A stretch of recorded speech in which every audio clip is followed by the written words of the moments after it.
Assalamualaikum warahmatullahi wabarakatuh. Waalaikumsalam warahmatullahi wabarakatuh. Halo semuanya, selamat datang kembali di podcast sejarah kita hari ini. Aku Anita, host kalian. Kali ini kita akan membahas salah satu kerajaan terbesar yang sangat berpengaruh di Nusantara, yaitu Kesultanan Aceh. Bersama kita ada teman-teman yang bakal ngobrolin topik ini. Hai Arinda. Hai Anita. Wah, topiknya seru banget ya. Kesultanan Aceh ini terkenal dengan kekuatan militernya, terutama di Selat Malaka. Benar banget. Kita juga punya Amir di sini. Gimana Mir? Siap gak buat bahas sejarah hari ini? Siap banget.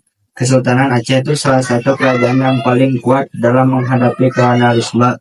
Aku udah banyak baca hal menarik tentang ini. Mantap. Kita juga punya Malik yang udah terkenal banget suka sama sejarah. Gimana Lik? Pastinya semangat banget. Sultanan Aceh itu punya sejarah yang panjang, penuh peperangan, strategi politik, dan tokoh-tokoh besar. Bakal seru banget buat dibahas. Gak lupa juga ada Azizah. Gimana Zah? Tertarik juga nggak buat bahas sejarah ini? Pastinya dong, aku penasaran banget nih gimana Aceh bisa bertahan selama ratusan tahun melawan penjajah. Nah, langsung aja kita mulai ya.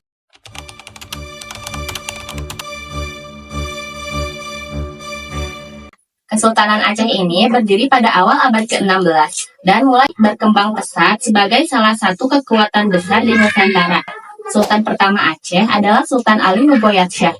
Dia mulai memperluas wilayah kekuasaan Aceh pada tahun 1521. Malik, bisa ceritain sedikit tentang ekspansi awal ini? Tentu.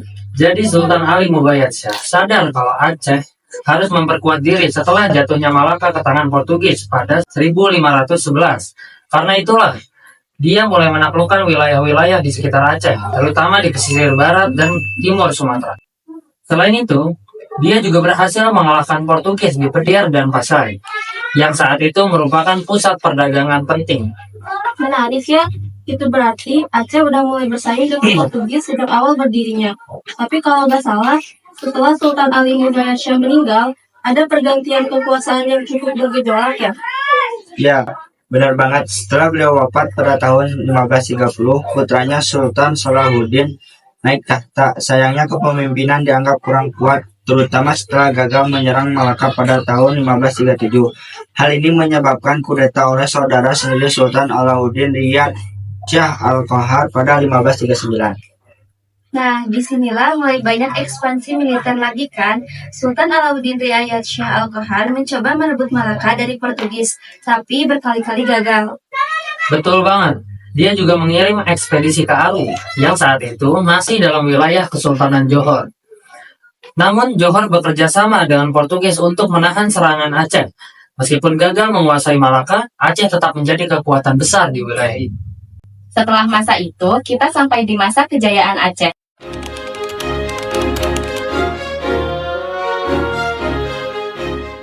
Yaitu saat pemerintahan Sultan Iskandar Muda. Dia ini terkenal banget kan Malik? Wah, iya. Sultan Iskandar Muda adalah penguasa terbesar dalam sejarah Kesultanan Aceh.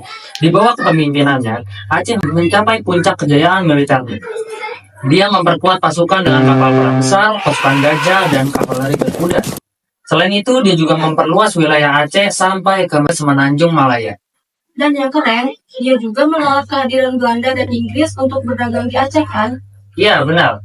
Dia belajar dari jatuhnya Malaka ke tangan Portugis. Dia nggak mau bangsa asing punya pengaruh besar di Aceh. Tapi meskipun kuat, Aceh tetap nggak berhasil merebut Malaka ya. Ya, tahun 1629, Iskandar Muda mengirim armada besar untuk menyerang Malaka. Tapi Portugis sudah memperkuat pertahanan mereka.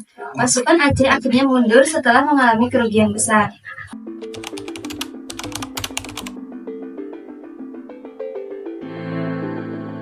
Setelah Sultan Iskandar Muda wafat, Kesultanan Aceh mulai mengalami penurunan ya.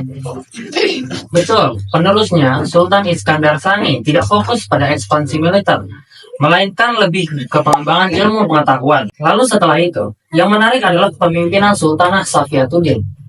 Oh iya, Aceh pernah diperintah oleh seorang sultanah kan? Bukan cuma satu, tapi beberapa. Sultanah Safiatuddin memimpin selama 34 tahun dan berhasil menjaga kestabilan Aceh di tengah ancaman VOC di Malaka. Lalu setelah Aceh semakin kuat, gimana nasib Kesultanan Aceh? Aceh masih bertahan sampai abad ke-19. Tapi akhirnya, Inggris dan Belanda membuat perjanjian yang disebut Traktat Sumatera tahun 1871 yang memberi Belanda izin untuk menguasai Aceh. Dan akhirnya tahun 1873 meletuslah Perang Aceh. Awalnya Belanda dikalahkan oleh pasukan Aceh di bawah pimpinan Sultan Mahmud Syah. Tapi mereka terus melakukan serangan. Pada akhirnya, Belanda menerapkan strategi pecah belah yang diusulkan oleh Snoeck-Oorgerone. Snoeck-Oorgerone itu yang menyarankan Belanda untuk mendekati Ule Balang dan menjauhkan mereka dari para ulama ya. Ya, dan itu sangat efektif. Belanda akhirnya berhasil menguasai Aceh pada tahun 1903 setelah Sultan Mansur Shah menyerah. Tapi perjuangan rakyat Aceh nggak berhenti di situ. Masih ada tokoh-tokoh seperti Teku Umar, Cut Nyak dan Cut Mutia yang terus berjuang melawan Belanda. Wow, berarti meskipun Kesultanan Aceh runtuh, semangat perlawanan rakyatnya tetap berkobar ya? Betul banget, mereka nggak pernah menyerah meskipun kondisi semakin sulit. Itu sebabnya Aceh dikenal sebagai salah satu wilayah yang paling sulit ditaklukkan oleh Belanda.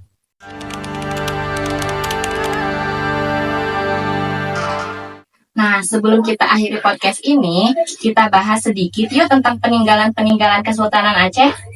Setuju, ada Masjid Raya Baitur Rahman, simbol perjuangan rakyat Aceh, Benteng Indrapatra sebagai benteng pertahanan, dan Keraton Darud Dunia, pusat pemerintahan Kesultanan.